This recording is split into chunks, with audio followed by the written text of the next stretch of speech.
সূরা আল ইনশিকাক, এটা হলো 84 নম্বর সূরা, 25টা আয়াত আছে। এখানে আলোচনার বিষয় হলো কিয়ামত সম্পর্কে কিছু আলোচনা করা হয়েছে। তারপরে মানুষ নিজের অজান্তেই আল্লাহর দিকে এগিয়ে যাচ্ছে, এবং যারা ইমানদার এবং সৎকর্ম করে আল্লাহ ডান হাতে আমলনামা দিবেন, আর যারা অস্বীকারী কাফির মুশরিক মুনাফিক তাদেরকে পিছনে বা বাম হাতে আমলনামা দেওয়া হবে। যাদের ডান হাতের আমলনামা দেওয়া হবে তাদের হিসাব নেওয়া হবে না, তাদের পাপের তুলনায় সব নেকি অনেক বেশি হবে, সেই হিসেবে মাফ করে দেওয়া হবে বাকিটুকু। আর আল্লাহ এখানে পরিবর্তনের কসম খেয়ে মানুষকে বলছে, মানুষ যারা ঈমান আনে না তাদের এবং যারা কোরআনকে বিশ্বাস করে না তাদের পরিণতির কথা বলা হয়েছে, এবং যারা ঈমান আনে তাদের সুসংবাদ দেওয়া হয়েছে। এই হলো এটার আলোচ্য বিষয়। এখন যদি আসি 1 নম্বর আয়াত, যখন আকাশ ফেটে যাবে এবং নিজের রবের হুকুম পালন করবে, আর এটি তার জন্য সত্য। যখন আকাশ ফেটে যাবে, এটা আমরা আগে আলোচনা করছি, আকাশ তো থাকবে না, গ্রহ নক্ষত্র সব কিছু ভেঙে চুরমার হয়ে যাবে, এবং নিজের হুকুম পালন করবে, এবং নিজের গ্রহ নক্ষত্র পৃথিবী বিশ্বজগৎ এগুলো সবই আল্লাহর হুকুমে এখনও পালন করতেছে, তখনও আল্লাহর হুকুমে এগুলো সব ধ্বংস হয়ে যাবে, এটাই বলছে। এবং আর এটি তার জন্য সত্য, নিজের হুকুম, নিজের রবের হুকুম মেনে চলা, এটাই তার জন্য সত্য, মানে এই বিশ্বজগতের আল্লাহর হুকুম পালন করবে, এটাই সত্য। 3 নম্বর, আর পৃথিবীকে যখন ছড়িয়ে দেওয়া হবে, পৃথিবীকে যখন ছড়িয়ে দেওয়া হবে, পৃথিবী ছড়িয়ে দেওয়া বলতে এই যে সাগর, নদী, সমস্ত জলাশয়, পাহাড়, এগুলো সব কিছু চারদিকে ছড়িয়ে যাবে, এগুলো কোনো কিছু স্থায়ী নদী, সাগর, জল কিছুই থাকবে না, পাহাড় থাকবে না, উঁচু নিচু জায়গা যা আছে এগুলো সব সমান হয়ে যাবে। একটা পৃথিবীটা একটা সমতল প্রান্ত হয়ে যাবে, ওখানে কোনো কিছু আর অস্তিত্ব থাকবে না, নদী, নালা, সাগর, পর্বত কোনো কিছু থাকবে না, একেবারে সমতল হয়ে যাবে, এটাই এখানে বলা হয়েছে।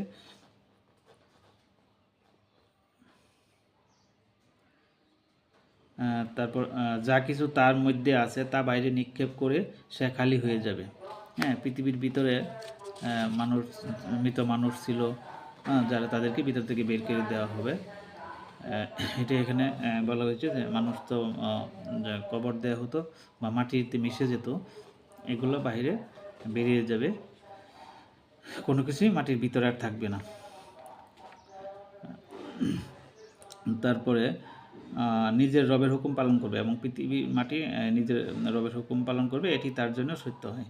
6 নম্বর, হে মানুষ, তুমি কঠোর পরিশ্রম করতে করতে তোমার রবের দিকে এগিয়ে যাচ্ছ, পরে তার সাথে সাক্ষাৎ করবে।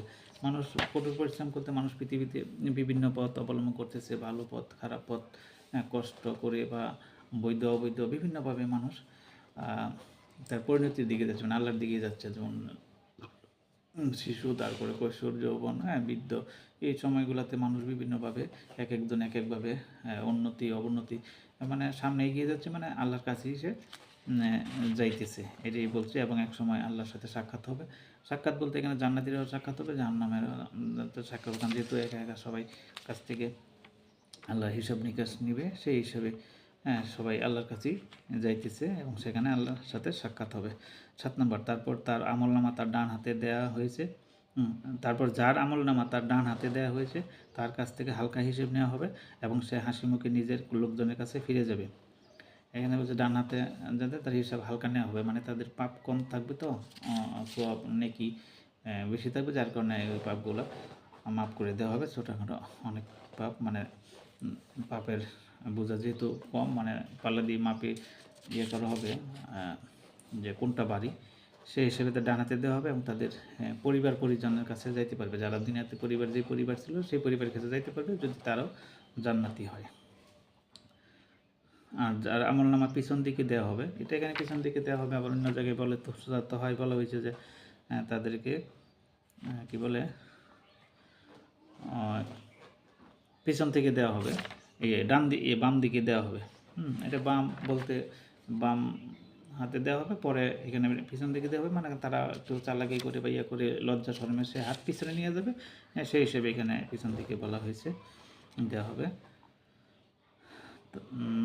দেওয়া হবে, সে মৃতকে যে সে মৃত্যুকে ডাকবে এবং আগুনে গিয়ে পড়বে এবং তাকে যে আমলনামা দেওয়া হবে পিছনে বা বাম হাতে, তখন সে মৃত্যু কামনা করবে যে যাতে মৃত্যু হয়, কিন্তু সে মরবে না, সে আগুনে গিয়ে পড়বে।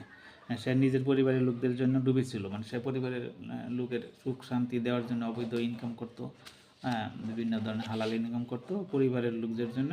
সে যে অবৈধ কাজগুলো করতো এবং পরিবারকে নিয়ে সে ডুবেছিল, এটি বলছে।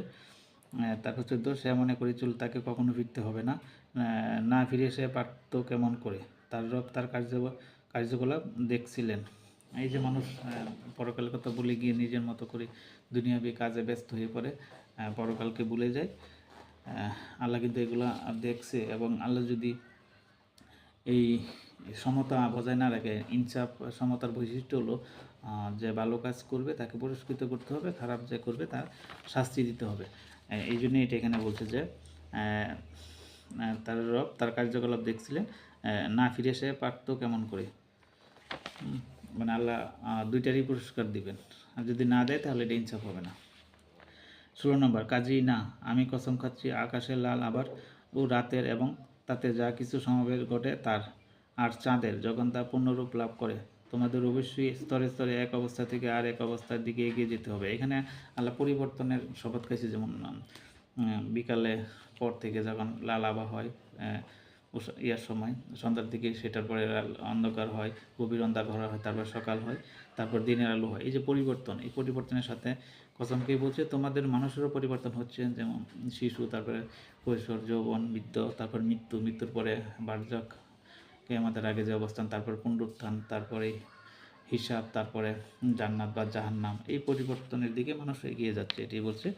তারপরে 20 নম্বর আয়াত, তাহলে এদের কি হয়েছে, এরা ঈমান আনে না এবং তাদের সামনে কোরআন পড়া হলে এরা সিজদা করে না। এখানে বলছে যারা এই যে কোরআন দিচ্ছে আল্লাহ এটা পড়ে না এবং সিজদা করে না, আল্লাহ একত্ববাদে বিশ্বাসী করে না। এবং 22 নম্বর, এবং এই অস্বীকারীরা উল্টো মিথ্যা আরোপ করে, বরং তারা কোরআনকে অস্বীকার করে, ও আল্লাহকে অস্বীকার করে, অথচ এরা নিজেদের আমলনামায় যা কিছু জমা করছে আল্লাহ তা খুব ভালো করেই জানেন। এই যে তারা অপরাধ করতেছে, আল্লাহকে অস্বীকার করতেছে, কুফরি করতেছে, কাফিরি মুনাফিকি মুশরিকি করতেছে, এগুলো সব আল্লাহ লিখে রাখতেছে। তারপরে 24 নম্বর, কাজী এদের যন্ত্রণাদায়ক আযাবের সুসংবাদ দাও, তাদের আযাব জাহান্নামের সুসংবাদ দাও। তবে যারা ঈমান এনেছে এবং সৎ কাজ করেছে তাদের জন্য রয়েছে অপরন্ত পুরস্কার। কিন্তু যারা ঈমান আনছে এবং সৎ কাজ করছে তারা পুরস্কার পাবে, মানে তারা জান্নাতে যাবে। তাহলে ঈমান আনতে হবে, সৎ কাজ করতে হবে, শুধু ঈমান আনলে হবে না, সৎ কাজও করতে হবে। তাহলে এই পর্যন্তই, আল্লাহ হাফেজ।